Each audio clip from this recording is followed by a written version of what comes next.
Good evening to our invited guests and everyone who has joined us both in person and online. My name is Magdalene, and on behalf of Solve N+1, we would like to warmly welcome you to the launch of Beneath the Rug. Today, we are privileged to have with us our guest of honor, Mr. Eric Chua, Parliamentary Secretary of the Ministry of Social and Family Development and the Ministry of Culture, Community and Youth, our esteemed panelists, and our community partner, Temasek Shophouse. To kick off the launch, I would like to invite the founder of our social enterprise, Solve N+1, Mr. Kenneth Heng, to speak. Kenneth, please.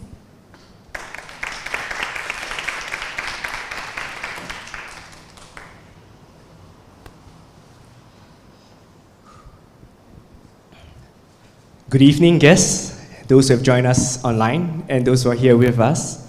Thank you for joining us for Beneath the Rug book launch. It's been a year in the making, and I'm really excited to share this with everybody here. Let me begin by introducing Solve N+1. We are a community-based management consultancy with a range of services including research, ideation, project management, and corporate governance. Recognized as a business for good, Solve N+1, its vision is to change the world through multi-sector collaboration. We started first in 2018, with vulnerable communities as our main target. We did projects in Southeast Asia and Central Asia, but today we serve a wider variety of stakeholders, including the government, social service agencies, and enterprises, big or small. The core work of Solve N+1 is community building, and our projects seek to advance this objective.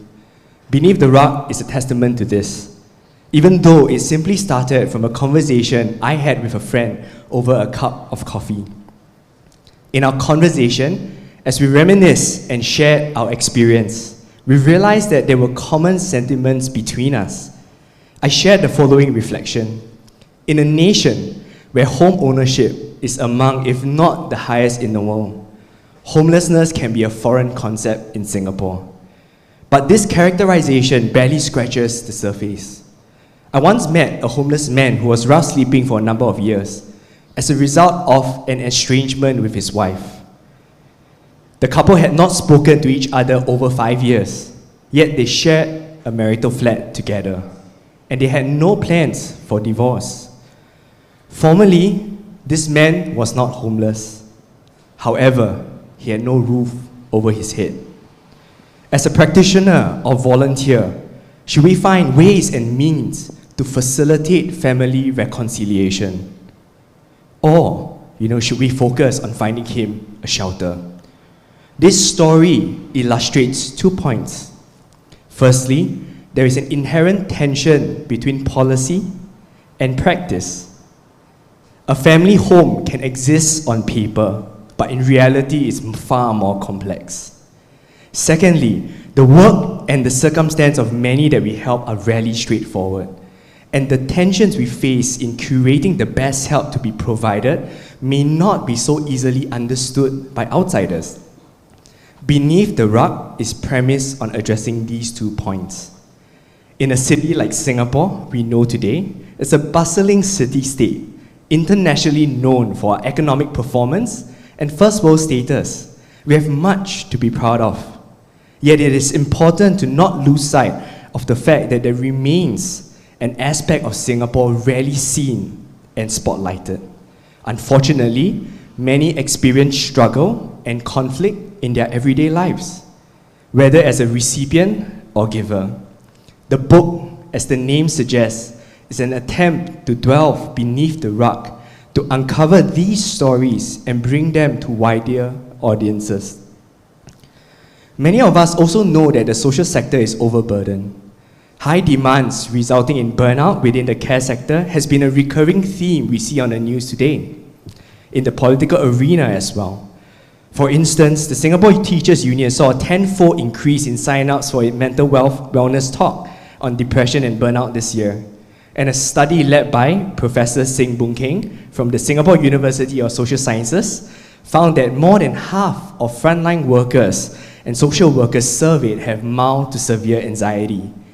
Our social workers continue to adhere to strict confidentiality rules and hold themselves to high professional regard.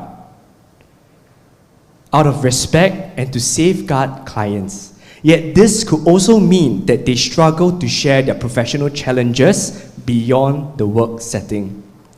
During a pandemic like COVID-19 that has disproportionately affected the vulnerable, it is inevitable that the care sector also has to shoulder a heavier responsibility above the norm.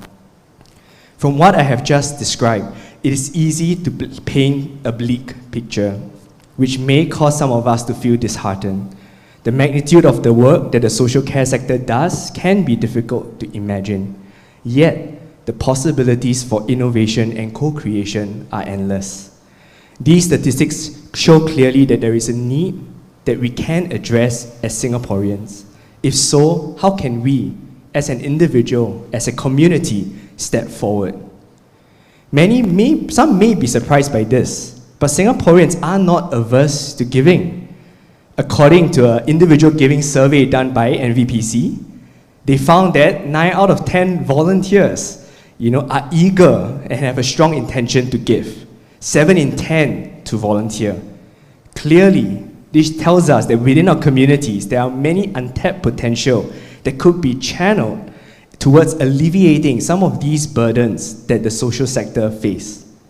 I would like to therefore suggest that for many Singaporeans, it is not that we lack the grace or empathy, but we simply lack a space that is safe enough to meaningfully understand these issues in order to serve mindfully. Beneath the Rug exists, therefore, for 4 reasons. First, we hope that by reading the stories, more people will be inspired to join the social sector and become change makers in our communities. Some of these stories may resonate with you compared with others, and to spur you to look for opportunities to contribute. Secondly, we hope that Beneath the Rug can spark more meaningful volunteerism. Some of the stories in our book will also illustrate good intentions can be rarely sufficient. We must be cognizant that our actions may set off a string of unintended consequences. Volunteers must therefore be empathetic, quick to listen and slow to respond, and be intentional in their efforts to serve others. Thirdly, we hope that the book will encourage corporations to rethink and reimagine what corporate social responsibility could be by capitalizing on their resources and best practices. And lastly, we hope that the book can also inspire and encourage the birth of more social enterprises to emerge through creative innovation and engagement. These are our lofty goals, but we believe that Beneath the Rug is in the step in the right direction. There are 30 stories in the book, each providing an intimate glimpse into the lives of social workers, special education teachers, youth workers, counselors, and many others. Readers may also notice that some of these stories are kept anonymous. This was to ensure that client confidentiality was not broken and that there is a way to maintain trust even with such complex stories. These stories are no less reliable and authentic because of that, and my team stand before you and stand by these stories for their legitimacy.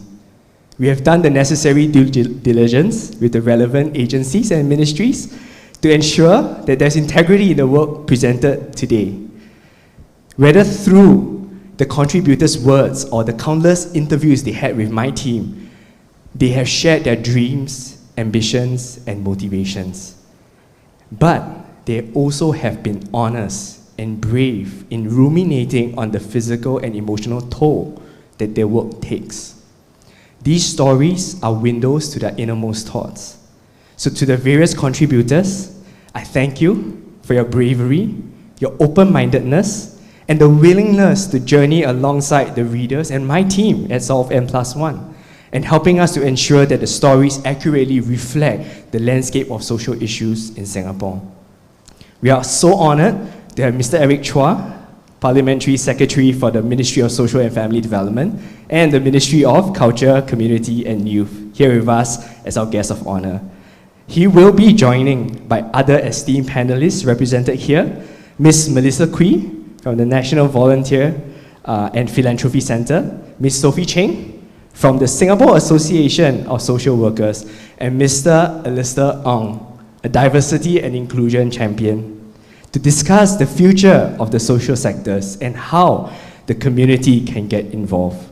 I'm immensely grateful for our guests taking the time out here and everybody who is here together with us, online and off, to join us today. And I'll invite us to tune in to what the conversation is about, and we hope that it reflects a sense of the spirit behind what we want to convey with Beneath the Rug. Finally, this event would not have been possible without the kind support of our community partner, Temasek Shophouse. Thank you so much for being such a gracious host. And therefore, I would like to now invite our guest of honor, Mr. Eric Chua, to come on stage to share a few words. Mr. Eric Chua, please.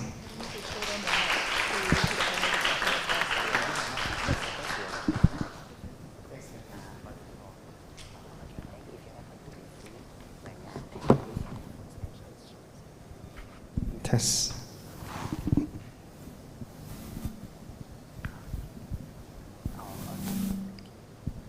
Mr. Kenneth Heng, Director of SOF N+1, ladies and gentlemen, a very good evening to one and all. Thank you very much for inviting me to join all of you for the launch of the book, Beneath the Rug.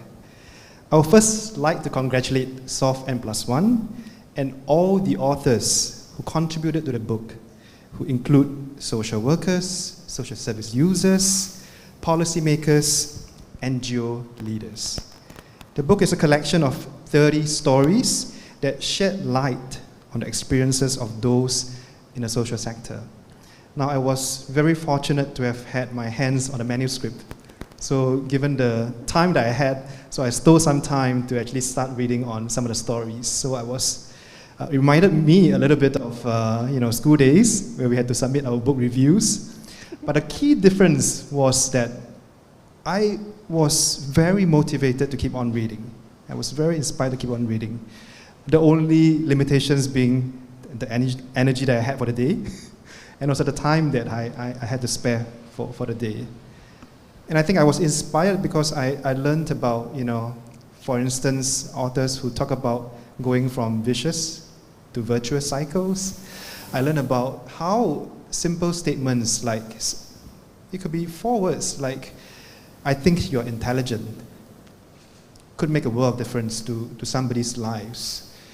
And I think I was very inspired, and I thank each and every one of the authors for sharing your perspectives, and for, I have to admit, even though I'm the grown man that I am, at some points, for some of the stories, I was having tears in my eyes. And just want to say a big thank you to all the authors for sharing very generously your experiences via these narrations. Now, this book is launched amidst COVID. The pandemic, while causing many disruptions to all aspects of our lives, have really showcased the best of humanity. We have seen the whole society effort where individuals, community organizations, and corporates come together with a common goal to support those who are more vulnerable amongst us. We have also seen an outpouring of donations and support in the community. In the last financial year, ComChest raised an unprecedented $87 million as compared to the average of just $56 million yearly in previous years, due to an increase in the donations for COVID-19 related causes, such as the Courage Fund and the Invictus Fund. Now, beyond all of us addressing the current challenges of the immediate crisis, which is the pandemic at hand, we will need to focus or keep our focus on the longer term challenges. Social needs will grow, and they will become increasingly more complex. Beneath the Rug is therefore a timely reminder that the various social issues can neither be addressed by the government alone or by individuals or organizations. And indeed, our social compact is one of shared responsibilities where the government provides safety nets, social safety nets, and creates the conditions for growth and opportunity. Where individuals are motivated and take responsibility personally to do the best for themselves and their families, and with their families being the first line of support. And yet, the community plays a big active role, with those who are more fortunate helping those who are less so. Therefore, we must continue to come together as one society, leverage the strength of the community, encourage philanthropic giving and volunteerism, drive even better outcomes than today. Today, there are many schemes and programs by the government, grassroots organizations, charities, religious organizations, grown-up groups, corporates that provide help to those in need. Our many helping hands approach have served us well and ensured that help is sustainable. Nonetheless, the system is by no means perfect, and we must continue to work at improving it. Given the book's focus on tensions and dilemmas, it is not surprising that some of the essays touch on what the authors wish could be changed, done differently, improved, enhanced, or what they wish their counterparts would understand and appreciate. Yet on the other hand, another contributing author may offer a rather different perspective on why things are being done a certain way, the way they are. So as you read through the book, I encourage all of you to think through the different dilemmas, trade-offs that are being presented from different angles in the different stories.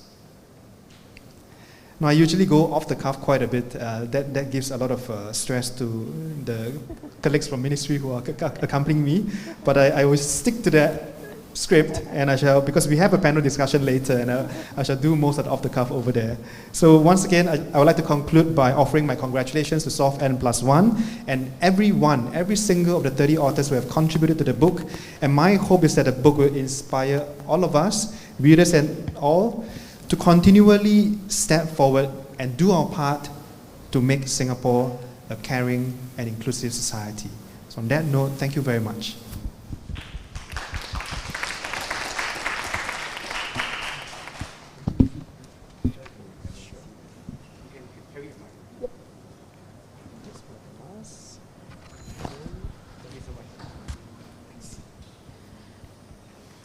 Thank you, Mr. Eric Chua. In the next segment, we will be having our panel discussion as moderated by Kenneth. As such, could all the panelists now come forward to take your seat on stage? Kenneth, please.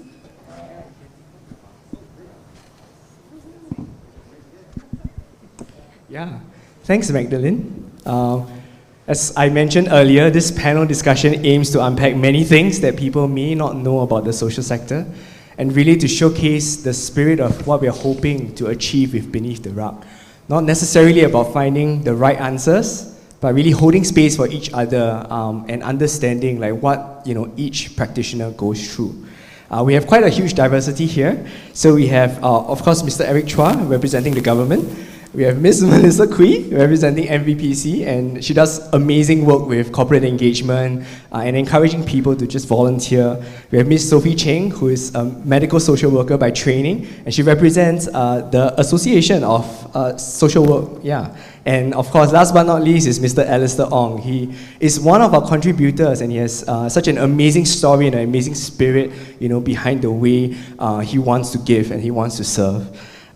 So I will be the moderator for this discussion, and I hope to not start this too intensely. So we will start with an icebreaker. So on your tables, on your right, there is a sticker and a clipboard.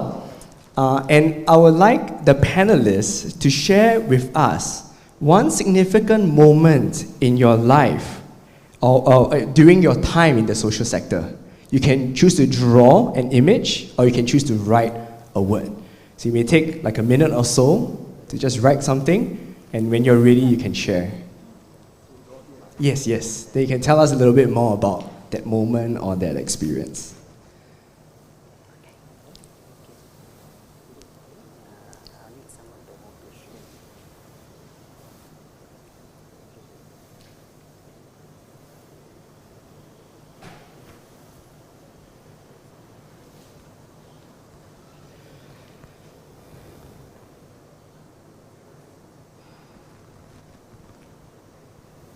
So when you're ready, you can just pick up your mic and, do tell.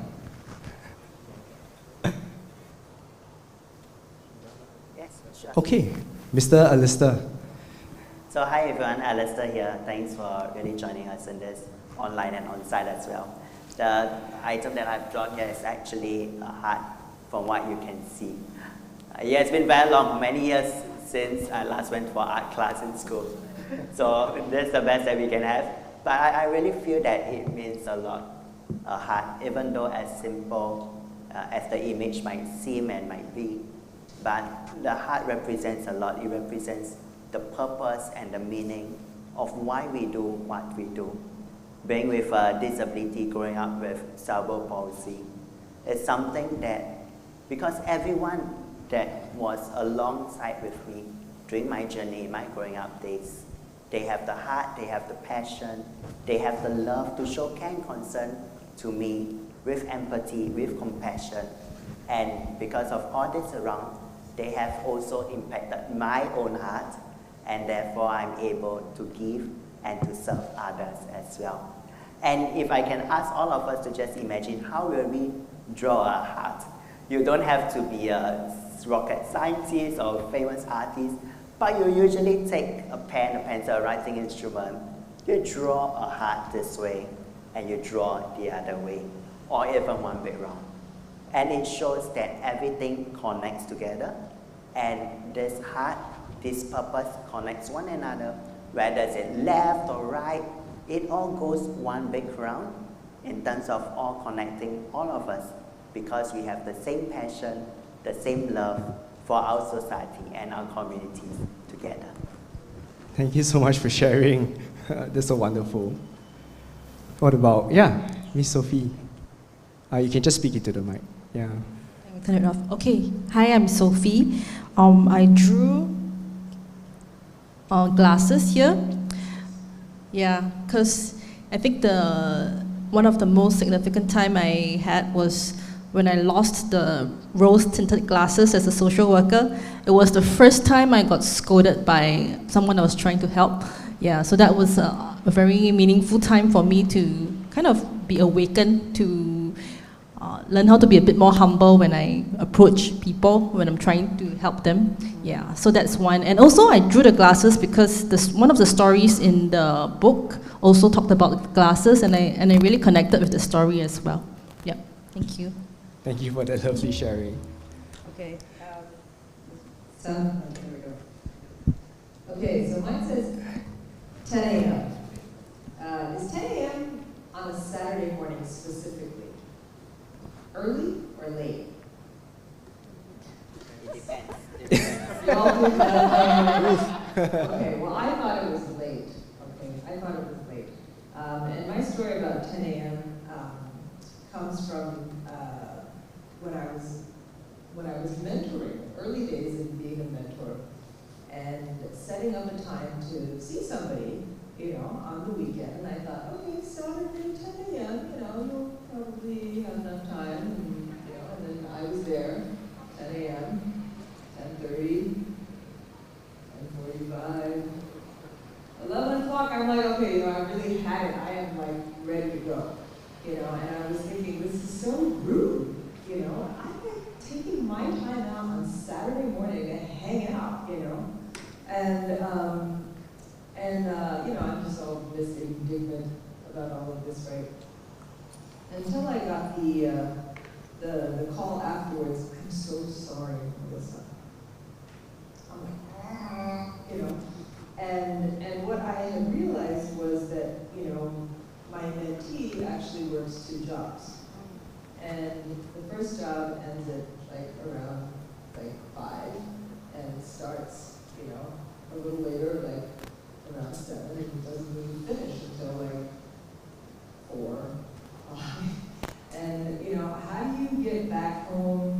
She's like, I'm so sorry, I thought I was gonna just take a quick nap and get out again and see you, and I just crashed. And it reminded me that in so many times we think we're doing the right thing, we think we're being generous and caring and whatever. But unless we really understand what's kind of behind the story, and it's so easy to judge, someone and just dismiss them. But if we withhold a bit of judgment, if we try and understand a little bit more, we might understand that 10 a.m. is not necessarily late, but maybe very early. Thank you so much for sharing that. I'm just going to ask for permission to take a few minutes of our time. Sure. Because it's a longish story. Because to do that, I had to go back to my previous life. So I drew an ambulance. Formerly, I was with the SCDF as a first responder. So at one point, I was the head of operations in 1st SCDF Division. If you're wondering where that is, think Queensway. There's a fire station beside Queensway Shopping Centre. So that's where I was. So being the head of operations, I think that's a management role. So the good thing is you get to, just will yourself to do things that you like. So I was like kind of in need of an adrenaline rush. So I told my guys, I'm not ambulance trained, by the way. I'm firefighter trained. So I told my ambulance chaps, I said, hey, why don't you guys assign a duty for me so that I could be on your ambulance and then get a sense of what you guys actually do, all right? So there I was, okay, it was also about 10 a.m. I started making a comment to my guys because the shift started at about 8:30, right? By 10 a.m. there were no calls whatsoever.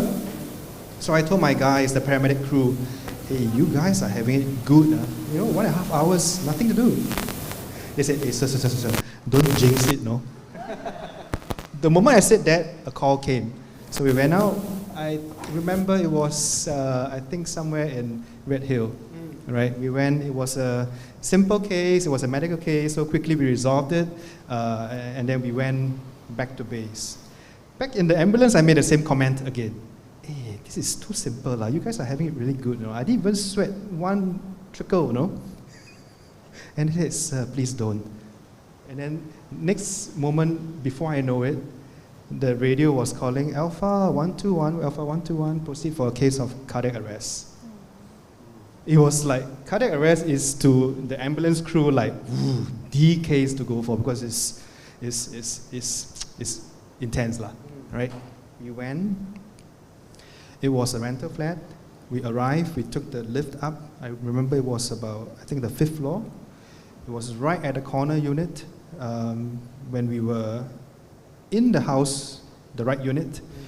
My observations were, gosh, they haven't done area cleaning for the past 3 years. There was a thick layer of dust. You see disused canned food, right, on the floor. Some stash of cigarette butts on the ground. And then I was wondering, hey, how come there's nobody here? We went into one of the rooms, right? There's a room. There were 3 persons in there. There was a middle-aged man in his 50s, right? A little unkempt. He had a condition on his legs. He was sitting down on a couch, staring into space. I reckoned that I couldn't get anything out of him because I don't think he's in the right frame of mind. There was another person lying down. That's the Amma. That's the granny who was having the cardiac arrest, and she was being resuscitated. And who was resuscitating her? The caller. And that's the young, I guess in her 20s, the social worker, the young girl who was there doing CPR. I was like, for the first time in my life, I was like, because I talked to her, I said, hey, okay, this is your granny? No, I'm their social worker. I happened to be here. I saw that they had difficulties. I called the ambulance. I conducted CPR. And there she was saying it as though it's like, oof, that's what I do. And from that moment on, I had every ounce of respect for social workers.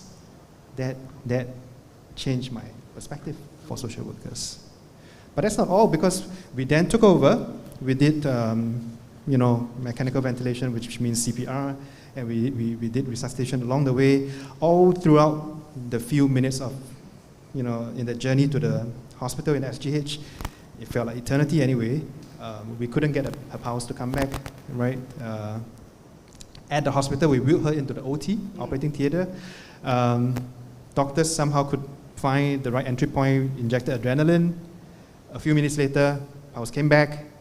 We were like, yes, one life saved, right? That's exactly what we wanted to do in the life-saving force. But again, at the same time, there were so many questions in my mind because I was wondering, so this Amma, she goes back to her house, it's a rental flat, the way it was with her, I concluded, special needs son. Would she be better off, to have just, or better off if she had survived? So a lot of questions linger in my mind, right?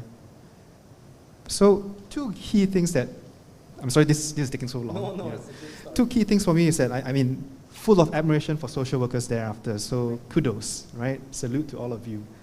And I think there's a lot that we can do. So which is why I've always been a big believer of championing for the less well-off, the more vulnerable in society.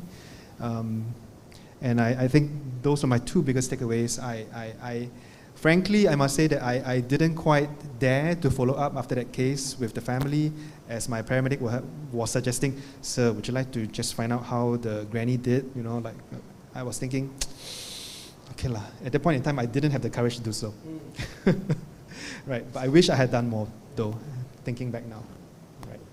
I pause here because we risk, me taking out the full hour, and I just want to leave you with those thoughts. Wow. Right.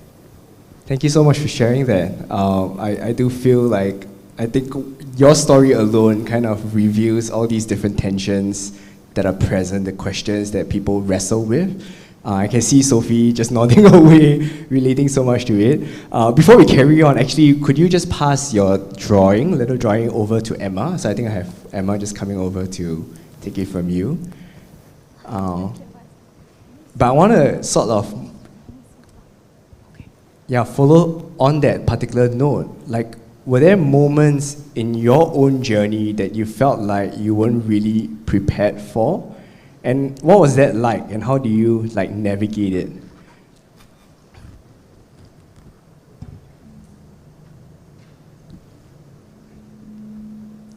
Sorry?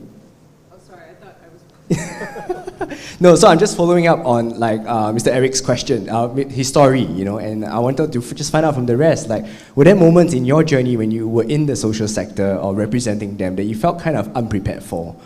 And what was it like? How do you navigate it? And how could you overcome or wished you had overcome it in a certain way?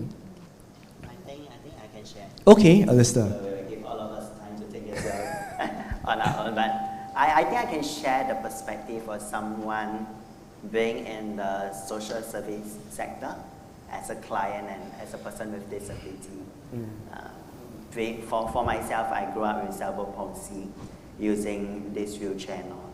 I used to tell people, and I'll continue to do so, that I used to be a person who is very shy, very closed up, a socially awkward kind of person. I know sometimes it might be hard to believe because you see me talking even right now without a scream and just being able to speak, but I really honestly tell you this is not who I used to be. And being that kind of person, many things are not clear for me. Many things weren't clear for me. For example, what do I do when I grow up? What can I become? These were the questions, and I think many of us would face these questions as well.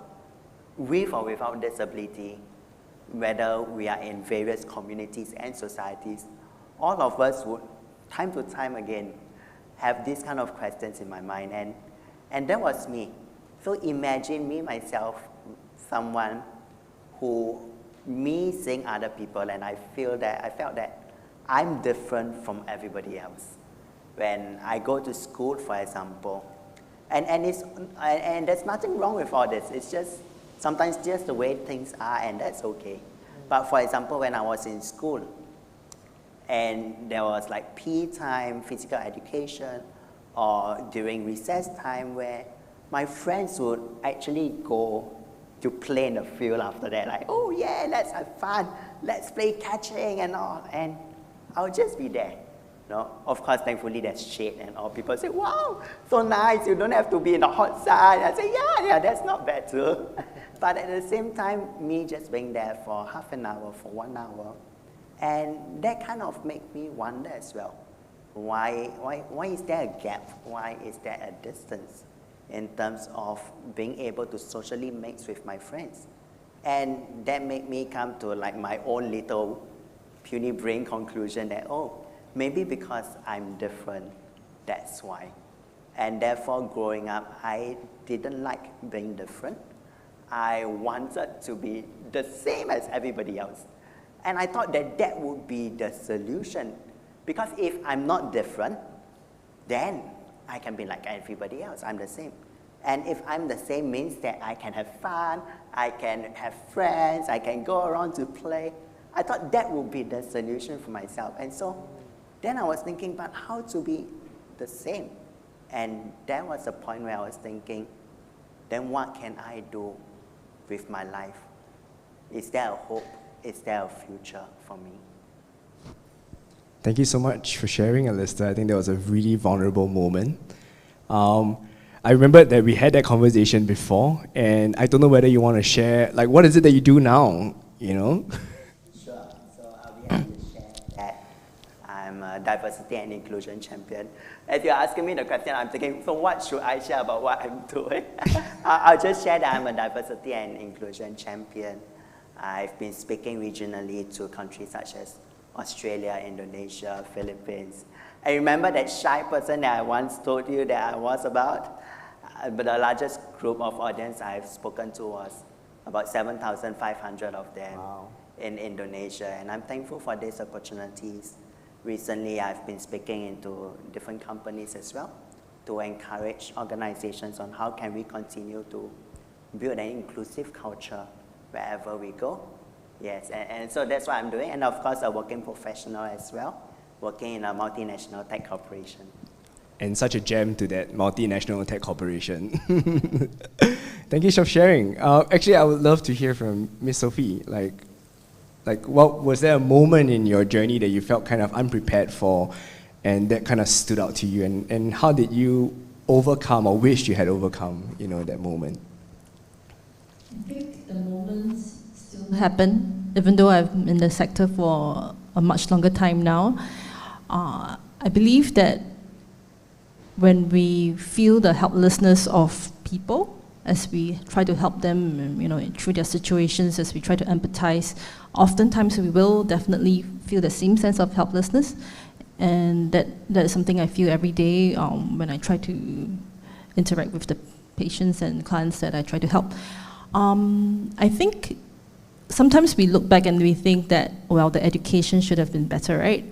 But actually that's not true, because there's only so much the school can teach you, and I think the school of life will really help us through the situations, and I think for myself it was through a lot of help from people, from my supervisors and my colleagues, the whole fraternity, that really helped me to work through some of these. So for example, I think in the book it also mentioned how resources are fairly tight, and there was a story of a medical social worker having to say no to the patient, to say like, can't help you with your financial bills and all that. And that is a story I hear every day actually, like yeah, there are a lot of things that we try to help, but actually the resources are limited, and there's always criteria involved, and sometimes when we look at it, actually for particular cases, we may not be able to help financially, and that is something that we feel every day, like there's so much needs, but so little resources. Yeah, so that is something that I think the book also talks about, to navigate through and working together with colleagues to work through some of these issues, and also just taking care of ourselves. I think that helps as well. Yeah.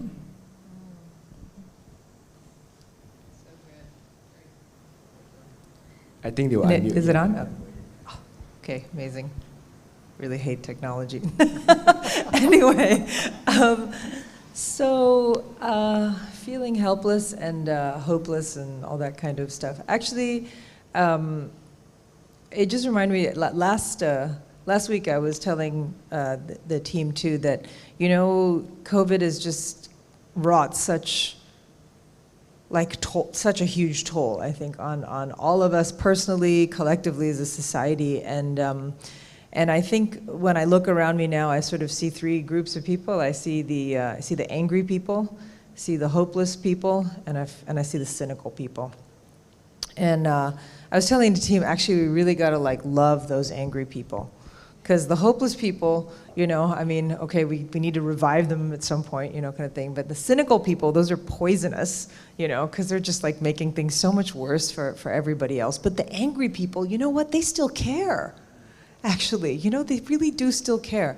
And I think a lot of times we don't embrace kind of angry people. And then I was thinking, you know, when was the last time I felt so angry? And actually, when you're angry, sometimes you can, you know, delve into this sort of flirt with the hopeless sort of side of things too. And I think for me, you know, on one hand you might say, gosh, don't you have everything at your disposal? You could do so much with all these kinds of things. But I felt enormously hopeless, actually, and helpless at the early stages of COVID, when things were just breaking out in the dorms in particular. And I had tried and failed, you know, earlier to try to get communication of public education and things like that into dorms, but it was nobody's business. You know, it just wasn't anybody's business. And then I was like, well, then what am I gonna do, you know? I remember one day just being so angry, I literally went to run for 11 kilometers in Makrichi, just crying half the way. And you know, kind of getting it out. And just feeling so, and the wonderful thing is that actually somebody who I didn't even know that well actually just decided to kind of call and reach out and say, you know, how are you doing? And was actually sincere about the question, you know, so I didn't have to just say, oh, I'm fine, you know, but I was able to just share. And this person I didn't even really know that well, just kind of was there to just pray with me and help me feel better. And, you know, in gathering, you know, my own thought or hope or sense of peace and something at that time was just the catalyst to then start doing more work to build together the relationships and the partnerships across this sort of migrant worker ecosystem to try to get a solution going. And, you know, that's a different story, but yeah. So you can galvanize and resuscitate the hopeless and angry people. and that's something I guess we all have to remember. And it's sometimes just somebody reaching out who you don't even know, who actually is there to just lift your spirit. Thank you so much for sharing that. I actually do get some all the time. So I do join our community partners on night walks to engage our rough sleepers. And every time when we reach out to each rough sleeper, we hear their stories. And sometimes before we go to the rough sleepers, because the befrienders already know them pretty well, so they will share with me some of the experiences that the rough sleeper has related to them. And each time, I mean, a lot of people have this perception that, oh, okay, government has a lot of resources, government can solve all problems, government go in, sure can run. But I would be the first to say, actually, no, we can't solve things like family disputes. We can't solve things like, so there's this uncle, right, who was at a restaurant, rough sleeping, one of the alfresco areas in a restaurant, Bugis Junction. We approached him. He actually has a place, he has a home. I think it's a 4 or 5 room flat somewhere in the west. He has a family, but he's not going back. Why? Because ever since his mom passed away, and this is quite an elderly gentleman, about in his 50s, 60s, right?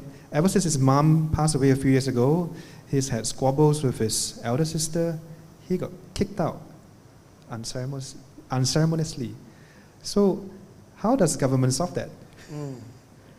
So at that moment, I felt powerless. So every time I come across such a story, I can't help but be like, oh, I'll have these moments where I'm like, I wish I had a solution on the tip of my tongue, but I don't.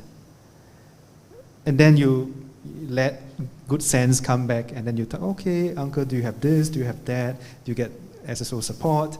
Would you like to consider? And actually, lucky in that case, right, that elderly gentleman, we managed to actually eventually move him to rental housing because he's got sufficient savings, sufficient CPF, and actually he qualifies for, a flat, a small 2-room flat. But that's a happy example. I've heard secondhand stories that colleagues tell me about persons with intellectual disabilities in their communities, not understood because the community doesn't know how to respond to somebody who's having a meltdown. And the sad ending to this is that eventually this person with intellectual disability passed away. He's in his, I guess, 50s, I was told. And then the family's reaction was what really wrinkled my heart, because the conclusion was that, okay, the family didn't quite feel much, and then they were just concerned about, okay, who gets the flat? And the flat that the PWID had. So every time I come across such stories, I can't help but feel that sense of, I wish I could do more, right?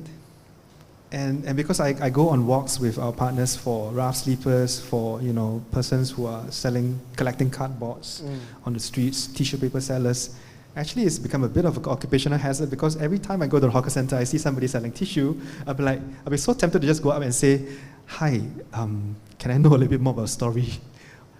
But there's a limit to what we can do. I think that's where the power of partnerships really come in, and the power of government, non-government, different actors coming together to really make sure that together we can do so much more. I think the point about no single entity or agency would have the wherewithal to do it all. I think that just resonates with me so much, especially after I've joined the different walks with our community partners. I'll just end here. Yeah, thank you so much for sharing. I think when you're just sharing, I was also reminded for myself, because I think there was a survey being done by Singapore Kindness Movement on the question of, when was the last time you said hello to your neighbor? And they found that 50% of the respondents surveyed say hi to their neighbors one or less time in a week. And it kind of struck me because for me, we live in the same building. I'm going to see you every day, and it is nice to know that we have each other's back. And I just want to share a short example of how I had a neighbor's kid that would come to my place every now and then. And there was once where he had a fight with his parents, and he came over, and he was sharing with me about while he was sort of being rebellious at home. In the time that we spent, I brought him to McDonald's. We went for a run together. He would share with me about his time in school and that he was bullied. And this was never known to his parents, and his parents couldn't understand why. But because he had a place to share that story with somebody, then there was greater understanding. And interestingly, it doesn't take much, right? I think a lot of times we feel like we need the correct protocol, correct answer, correct channels to be able to resolve it. But at the same time, it's hardly so straightforward that way. Yeah. Yeah. Actually, I think a lot of times, I think it was also mentioned in the book that just being present helps. So the mere fact that you have lent your shoulder, you have reached out, and you are there, just to be there in the moment, both physically, mentally, spiritually, with the other person, I think that helps a great deal. So I think Kenneth, you must have made a difference in that young dude's life. I hope so. I hope so. But yeah, actually, I would love to, move to Alister, because one of the quotes from his story kind of really impacted me deeply, and I was wondering that whether Alister can unpack a little more on that. And the quote is, "Though my disability predisposed me to require physical help in certain situations, I had to accept it did not make me useless or a burden. In fact, there was a unique value in my experience, my voice, and my resilience. Could you just kindly just share with us a little more about how do you arrive at such a moment? Sure, we'll be happy to. And I really echo what everyone has been saying as well about being there for someone. And sometimes it's just a shoulder, sometimes it's just a call, sometimes it's probably just a prayer for someone. And I think that's very important. As for myself, so we will continue the story from where we left off just now. I was sharing about the physical challenges that make me feel different from others and make me wonder, why am I not the same? What can I do? And it was only until a while when I started to volunteer, when I started to give to others. Let me tell all of a story. I'm sure we all love stories. So there was one time in 2013. Okay, don't worry, don't count it, okay. So 2013, I went to an overseas mission trip, a volunteering trip to the Philippines. It was my first overseas volunteering trip. And I remember we reached the place over there. I wasn't allocated to anything. So what do? Of course, happily eat. Because the spaghetti is so nice in Philippines. Of course, I enjoy my meal and all. And one of the leaders over there from Philippines, he came over. He said hi to me. What do? I'm a nice Singaporean, right? I said hi back. And after that, he said, you must have an interesting story. I said, oh, is it? I sensed where was that coming, and then he said, can you share your story with all of us later?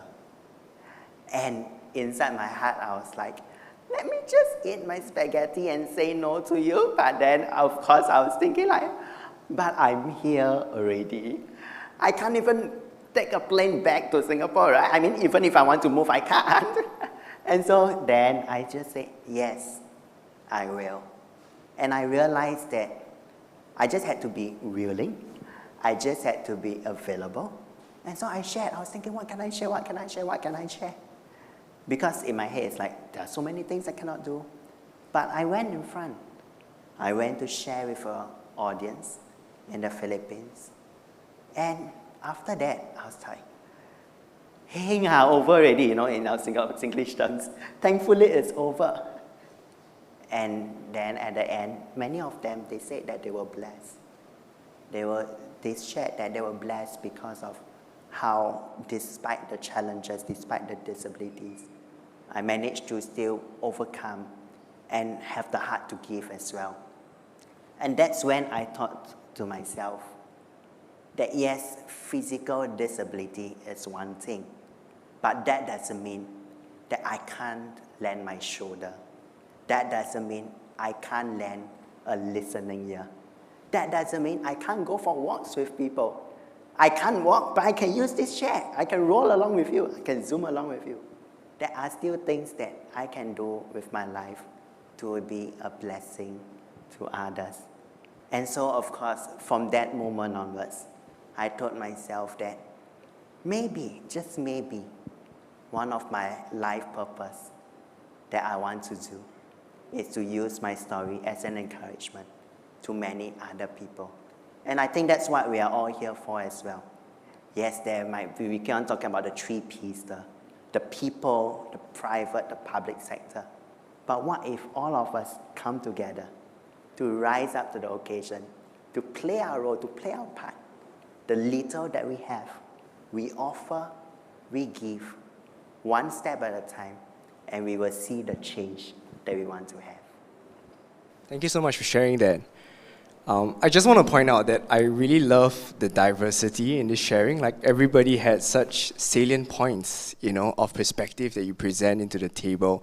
And however different it is, I think it has certainly broadened our perspective of really the social sectors.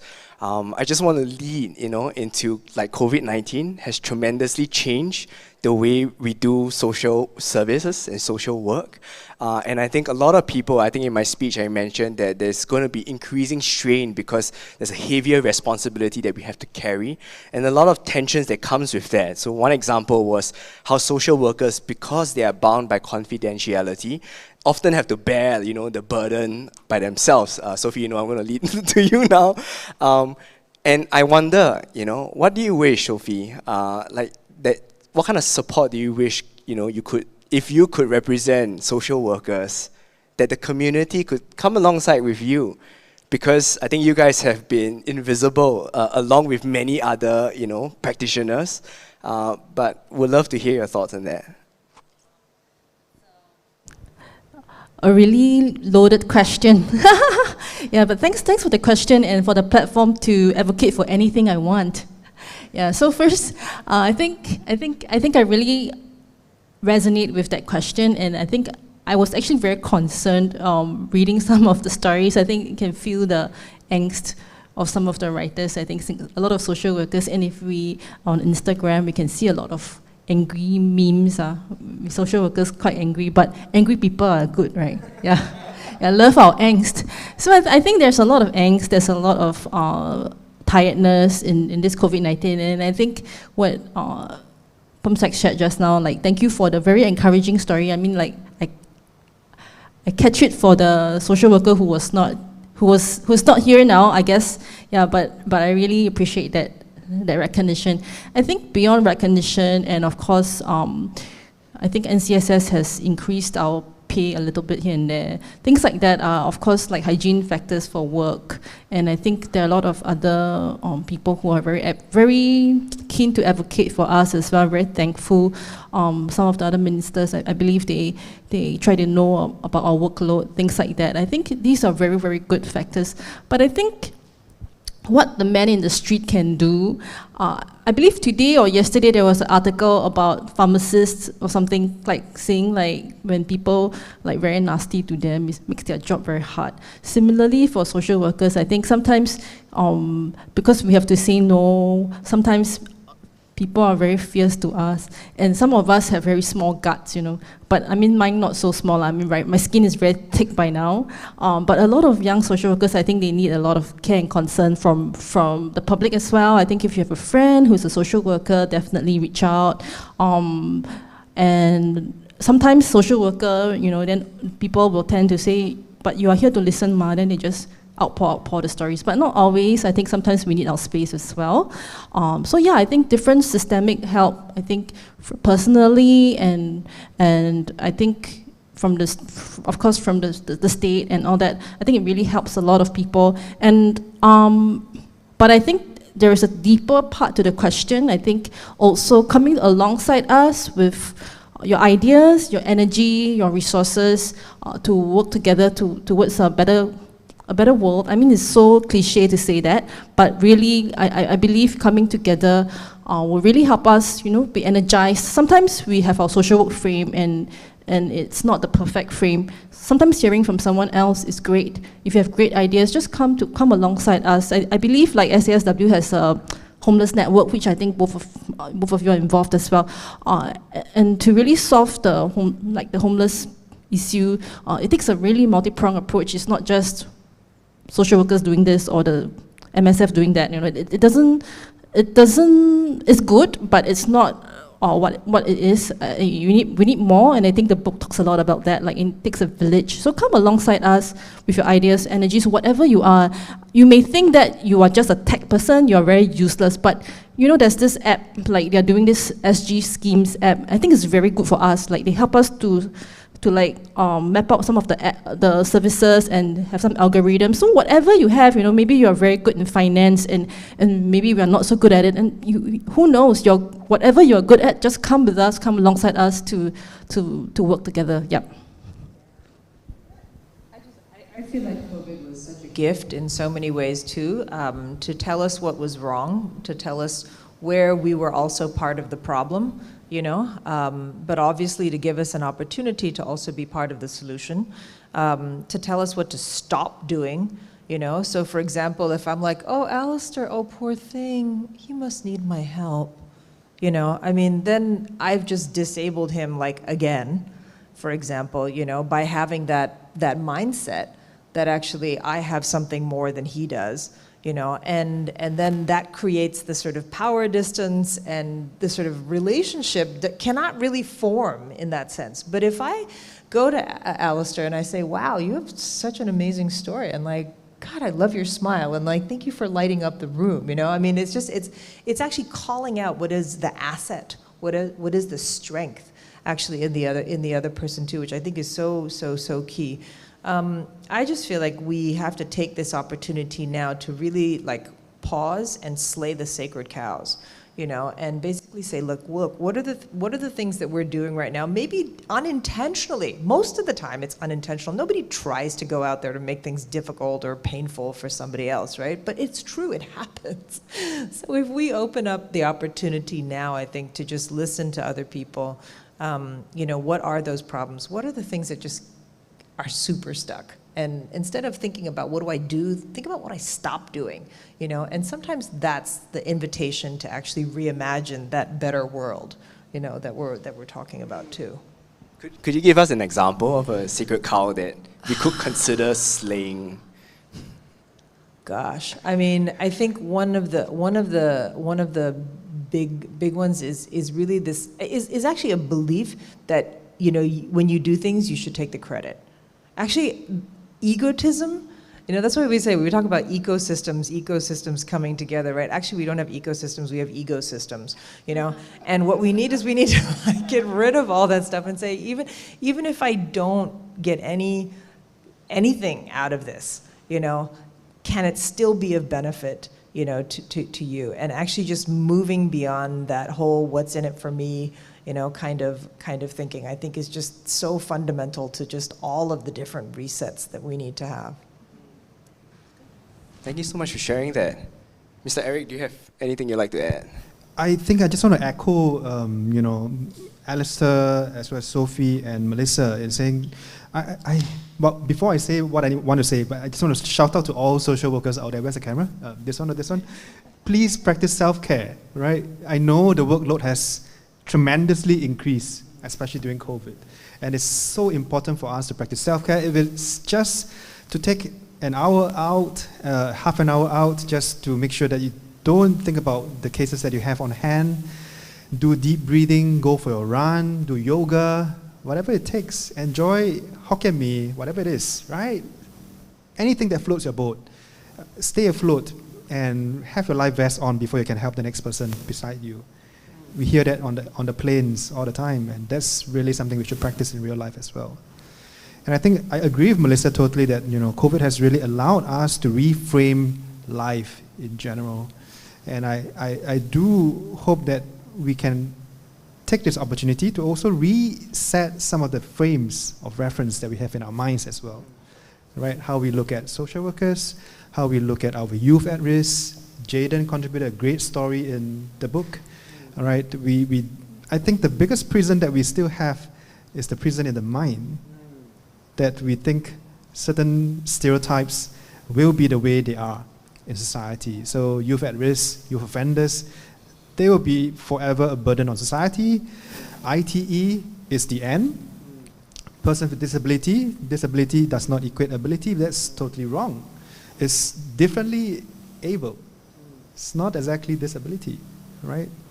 And there's so many things that we need to really sit down now that we have had, I hope, a reprioritization exercise because of the past 1.5, 2 years, right?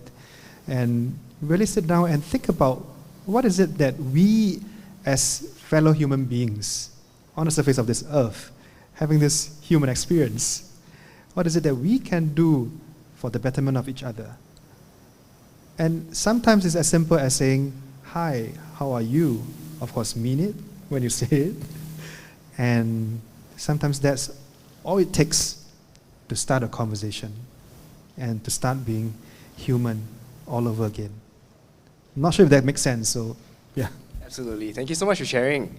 I just thought to caveat here for everybody. I know we use the word social work and social workers a lot, That by no means like is limiting like the category of people who serve the vulnerable. I think we are including everybody who has been tirelessly working. That includes the healthcare workers. That includes people, teachers who are tirelessly working to serve students.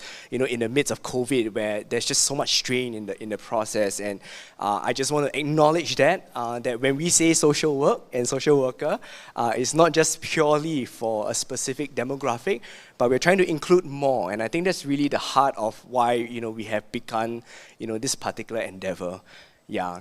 So perhaps that leads us to a little like call to action. I think there's just so many opportunities for innovation when it comes to like serving, right? Like, what are some things you feel like the communities could take advantage of in today's context, or could look forward to, and to be present in collaborating, co-creating? I don't know whether, we want to share a little bit more of what the future might entail for you, and how different people can rally alongside all these initiatives that are happening here. It's an open question for anybody. I'll go first. Trend. I think I come from a more personal perspective, and you all can share a more broader one eventually as well. But what can we do? I think the question is to ask, who's our neighbor? And the very essence is to love our neighbor. The neighbor might be our real neighbor that's beside us, living next door to us, like what we mentioned. The neighbor can be someone that we pass by every day on our way to work, on our way to market for groceries. It's to love one another, to care for one another. And if I can bring all our attention to look around this building, for those of us who are on site and those who are online, just look around the building that you are in. So just take a look around the building. And now all of us look up. Can we see what's above? I'm sure you all can see there are lights and all, but there's a roof, there's a ceiling. But do you know what's holding up the ceiling? They are the pillars all around us. And imagine if one of the pillars starts to crack. Of course, we hope not, right? And nobody wants it, right? But imagine, just hypothetically, one of the pillars starts to crack. Just a crack. I think they might declare an emergency and we all have to evacuate already. So what does this represent? All of us are pillars in this community, in this society, in this nation. Let us all support, hold up, encourage one another, the little that we can do. And if I can just say as well, let's not let our challenges, our limitations hinder us from doing good, from loving others. All of us can. There will be ways, one way or another. There are so many more to build upon. I think I'll just want to touch on one more thing, which is that when we look at people, let's look in the eyes of love, not with judgment. And like what Melissa has shared as well, there's a difference between empathy and sympathy. Sympathy is, oh no, you need help, come. Let me just help you and all. But empathy is coming in like, I know how you feel. Let's journey this together. I might help you right now, but it's okay. In the future, there might be times when I need help instead and you will help me back. Let's journey this together. That's sympathy, showing compassion. And when we do that, we call forth what's within them into light. We call forth their future, their destiny. And I can say that because there have been people around me. Outside is a shy and quiet boy. But these people around me, they saw what's within and they said, Alister, I see that you have a voice. Alister, I see that you have a story to tell. They see what was inside, and therefore it brought out, it birthed out into the light. And so I want to encourage all of us that we can be that catalyst to spark the change in the person, in our neighbor that's beside us and all around us. Can I just jump in here? Yes. I think such one practical example that you have experienced, I'm going to just narrate, right? Yes. You were talking about how you were working in an office, and something as simple as getting an ID tag to open a door, Correct. can be unreachable for a person in wheelchair. And for you, I think you had, a moment where your colleagues noticed, and the next thing they did was to, number one, lower the tag moment so it's easy for you to access. And number two, they actually upgraded the system where you had a wireless moment, right? Yes. And sometimes I think we want things to be really fancy, but it's in little things like that, the co-creating, the elements, that just makes it so special. Yeah, so I just wanted to use that to kind of slide that. I can share an example as well, because throughout my university days, I did many internships. So I was interning in a bank, and before I even start, 1 week before, I remember my line manager, he was very nice, and he sent an email to everyone in the floor. And then you might be wondering, why everyone in the floor, not the department or not some of the heads? Why just that floor itself, just that level? And that level might have different people with different departments and all.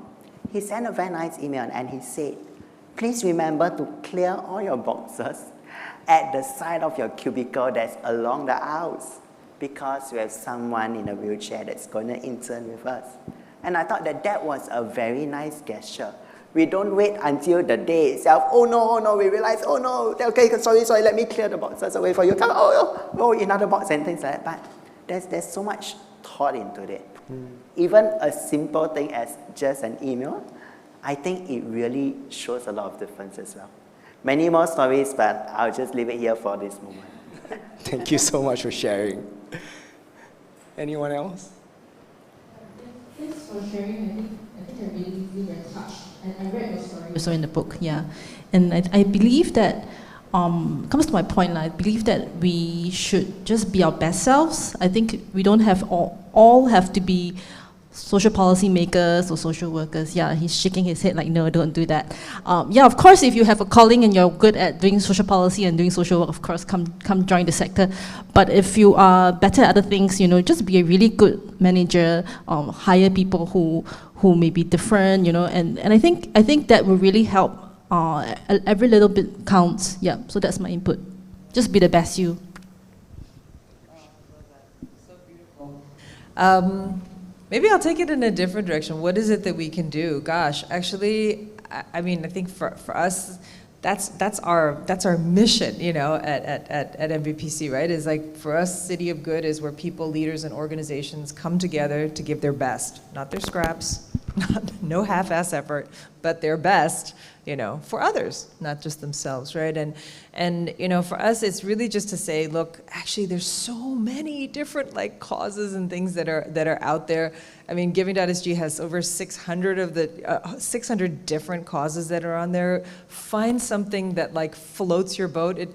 Whatever it is, could be animal causes, could be humanitarian issues, could be environmental issues, could be mental health, could be whatever, but find something, learn about it, take action, right? I mean, volunteer, fundraise for something. It's going to be, the giving season, Christmas coming up, and there's that whole Great Singapore Gives, which is something that we're going to launch during Giving Week. And I mean, for us, the dream really is that everybody experiences that blessing of somebody else looking out for them, checking in on them. How's it going? Have a meal with me. How are you really doing? And waiting for the answer. I mean, that you have opportunities to experience that, and that out of that abundance, people connect. People do something. I think if you're working in a company, be an active employee. Go talk to other people in your workplace or in your school or wherever you spend. Actually, we don't go to those places, but we connect with them, now online. You can still connect, with people around you to say, hey, what is it that we could do in our company or in our school? I remember one time, and I love this question, there was a secondary school student I met in China whose teachers asked them, what is China's biggest challenge and what are we going to do about it? And I just thought, oh my God, what an amazing question to ask, 17-year-olds, in China. But what if we, in our schools asked similarly big audacious questions like that of our young people, you know? And what if we became communities or companies that actually used whatever it was that we had to meet what was the need that was, you know, around us and created that, right? So do that, or if you're a ground up leader, there's so many opportunities on Ground Up Central to just find other folks, get support, you know, connect with other people to make those things happen.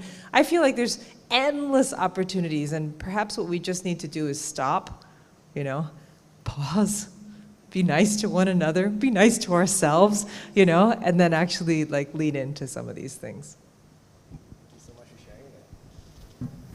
Well, I would just say, and I'll quote Muhammad Gandhi, be the change that you want to be, right? I'm sure there's a paired topic in each of our minds and each of our hearts, and something that you stand for, something that you really believe in. And just go out and do what you will. And Melissa has treasure troves of opportunities for you to do that. and really, it could be as simple as, you know, just saying, how are you? Checking in on mental health. Could be as simple as going to your neighbor whom you've observed is probably a senior living alone. I'm sure all of us have had neighbors like that in our experiences. It could be just checking in on that cardboard collectors in the hawker centers, just to help me out as well, because I can't do that for all the hawker centers and neighborhoods in Singapore. I'm sure many of you are also wanting to lend a helping hand, having a big heart. So I think we can all each do our part to make sure that, you know, collectively we can really become a much better society, a much more inclusive, a much more caring society. And also treating the next person with respect, as equals. I remember when I was watching the Paralympics, I was thinking to myself, I was watching Pin Siu, she was doing 50 meters. I was thinking to myself, hey, actually I do like swimming a lot. And but back in my own experiences in Singapore, I think never or seldom, I think never, have I ever had an experience of, you know, seeing a person with disability at my next lane. And so that begs the question, are we then truly inclusive? And even if I have, say, Alister, you know, swimming or, you know, in the pool in my next lane, well, do I know how to react appropriately, interact appropriately? I think personally, there will be moments that I'll be stumped, right? Okay, how should I react correctly, right? So it takes a little bit of thinking about such things. It takes a little bit of thinking about how we, each of us, can tweak our lens a little bit to be sure that, you know, we can really truly move towards that caring and inclusive society that we want to be in Singapore. So I think I shall stop now and leave you guys with these thoughts. Yep. I was just going to say though that I mean, there's so many times in situations where we're kind of like awkward and we're like, what are we supposed to do? But I mean, isn't it best to just ask? I guess, right? It's just say, hey, would you like this? No, not, right? And just ask. Yeah, I think the best is just ask, and because disability is a spectrum, many kinds, different abilities and all. So different ones have different preferences as well. So I think asking is just the right way to go. Yeah. Amazing. Thank you so much for sharing. I think when I was just listening, there's just so many thoughts that's flying in my head. I think one of which is like really the safety in each other's friendship, to be vulnerable, to be naive even, like that I may not know the answer, and as I navigate with each other, we learn. And if I step on each other's toes, it's part of the dance, you know, we apologize and we learn along the way, and we tango together almost. And I think there are a few things that I think are notable to mention, because I'm noticing that there are more multi-sector collaborations that are happening that are incredibly like out of this world. Like people are just wondering what's going on, who's taking lead, and sometimes it can feel very jarring because it's not as organized as we are all used to. Where Singaporeans love like instructions, right? Like if there's very clear indication, so it's easy for us to follow. But we are living in unprecedented times, and in those times we have really a big blank canvas where we can do so many different things. When I was just listening to some of you share, I was just thinking, wouldn't it be great like if we could have an anonymous hotline for frontline workers, where in a moment that they have to breathe for 5 minutes, they can just unload and just share what they're going through, and to have somebody really listen, not necessarily to provide a solution, but to say, yeah, you know what, I am here for you, and I affirm what you do. And I think in our journey, we found that to be really powerful. When Beneath the Rug first started, I just thought to share this, we didn't know if it was going to be a book, because our thoughts was, who reads books these days? We were a bit cynical, right? We were just like, I don't know if anybody's going to read. Everybody that we talked to was like, you're not going to, even break even with this endeavor. But we just started with one story, and we sat down and we listened to that person for 2 hours. At the end of it, we were just blown away by the insight that we heard.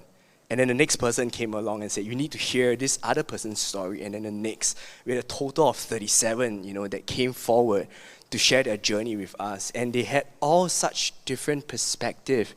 And yet all of us shared the same heart and desire, that we truly want a community that we can be proud of. We truly want a community that we feel like we belong and that we can own, together in that aspect. And I feel like that's kind of what we are experiencing here. And also things like whether we are good enough. I don't know whether you guys have anything to say to that, because in Singapore's context, we notice that people worry about whether they can contribute something of value. In our case, we run something called the Open Home Network in 2020, where we encourage families in Singapore to open up their homes to those who are in crisis. And one of the things that people didn't know was that many of the volunteers that supported our families were teenagers. They had zero clue, how to do it. They learned alongside the social workers, and they were just there to be present. And we found that to be really powerful, and very empowering for them, because they thought that they didn't know how to do it otherwise. Yeah.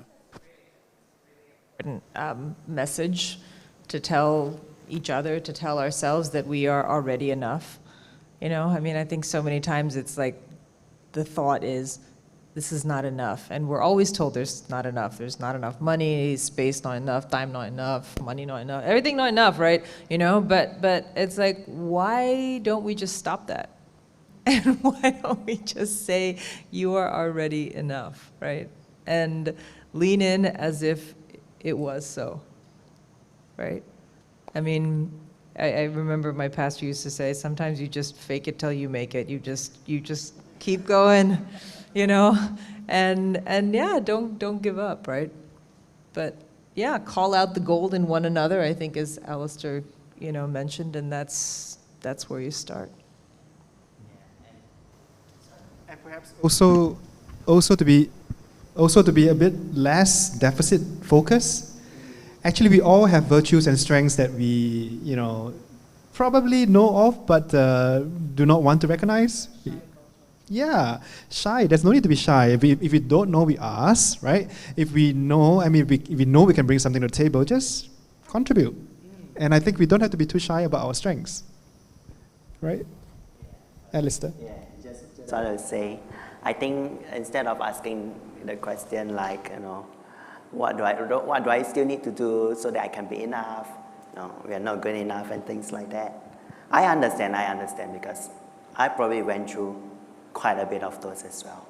But I learned how to ask myself this question as well, which is, then what do I still have? Or what do I have already? And if we can shift our focus a lot, like what the rest has said, instead of just deficit focus, to probably what do we have in the present, what do I have to give? What do we have to give? And then that's when we start to see that there can be many possibilities as well with the leader that we have first. And then slowly it will grow and it will become much. I started volunteering during university days, joined a community service club, going over to just do volunteering for community service projects. But that was when I learned along the way, gained experiences. After that, moving on to other projects as well, volunteering in many other areas besides just that community service club. But it's just one step at a time, and I think it really helps. Yes. Thank you all for just being present and sharing so vulnerably, with all of us here, and I'm just so appreciative of that. And I think I just hope that we have really conveyed what the premise of Beneath the Rug is. That I think when we start to just pause, provide space for each other to just hear out one another in that process, we gain insights like never before. I think it's when we do that, there's enough trust for us to collaborate, to work together, to look out for one another's blind spot. And I think that really is the hallmark of what it means to be in a social sector, that it's social first. Not always about, trying to get things done at the end of the day. And it has been my privilege in this journey because we've taken the time, hours, my team has been going through interviews with all the different contributors, and it has been such a warming, feeling for us because we now have a privilege to get this out there so that Singaporeans can have a safe space to learn more about these issues, to know that there's something they can contribute, to know that there's something that they can be a part of, even if it's, how are you doing, even if it's clearing your office and be a bit neater, for somebody that might benefit from it.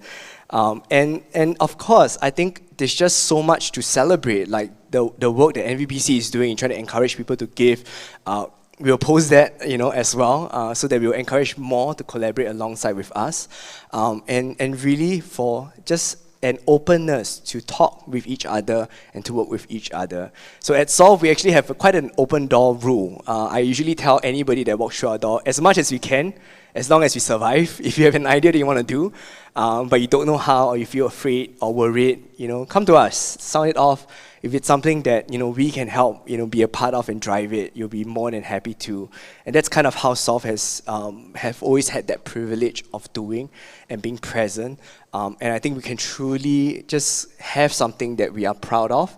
And with that, I just want to thank everybody here for just sharing. I've been so blessed and humbled just listening to all of you. And I hope that the people online and here have taken away something. And I hope that you get interested enough, and support us by buying a copy of our book. And of course, on that note, I will end this panel discussion. Thank you very much, everybody.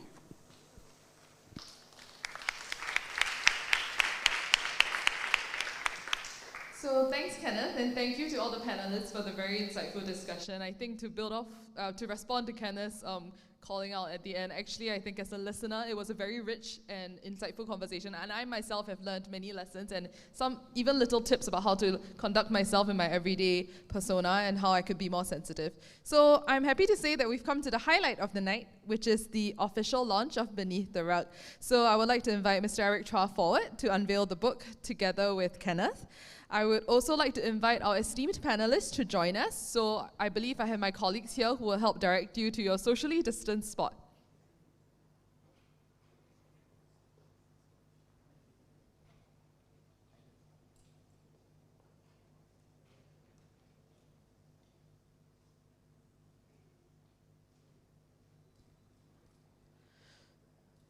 So I seek everyone's patience because actually to count us down to the unveiling, we've prepared a short video. So cue the video, please.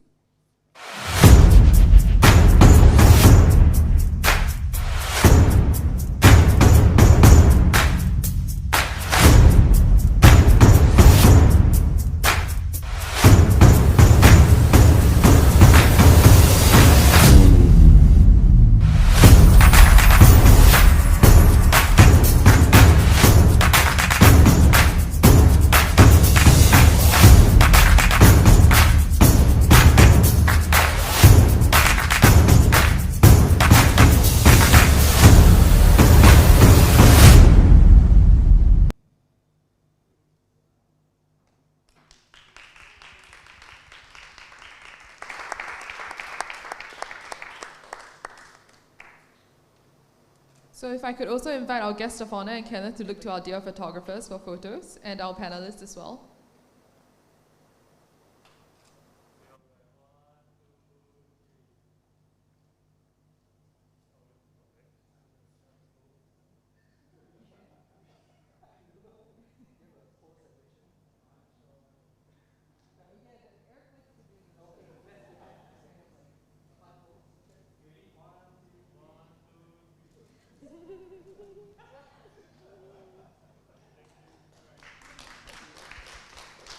So, as Solve, we'll now like to present the first copy of Beneath the Rug and a token of appreciation to our guest of honor, Mr. Eric Chua.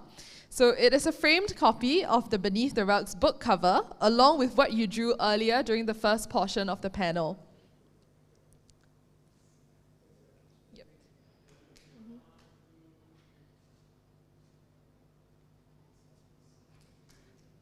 To our other panelists, we also have some gifts of appreciation. For those tuning in online, just so that I can describe it for you, on the front is the cover of Beneath the Rug, with a personal depiction of the panelist's significant moment in the social sector. So this portrayal of the co-created book cover is actually juxtaposed with a repurposed rug on the back of the frame to reinforce the narrative that there can always be newness, life, and beauty beneath the rug.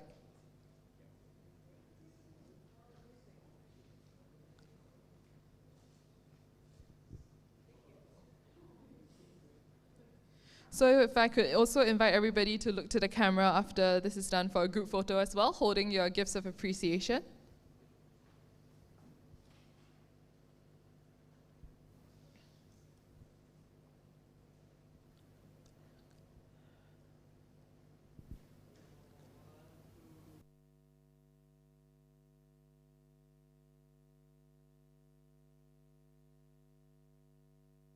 So thank you to our panelists, and if I could invite you to take your seats again.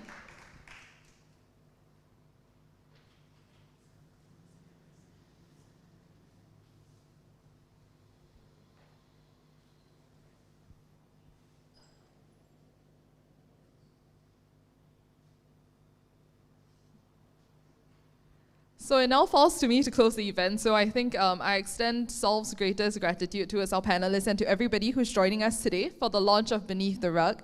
So to our partners who have journeyed with us, we are so grateful for your patience and your support in both the lead up and in today. So while this marks the end of the event, do follow us on Facebook, LinkedIn, and Instagram at SolveN+1 to find out more about us. So we hope you stay in touch and that everybody has a great evening. Thank you.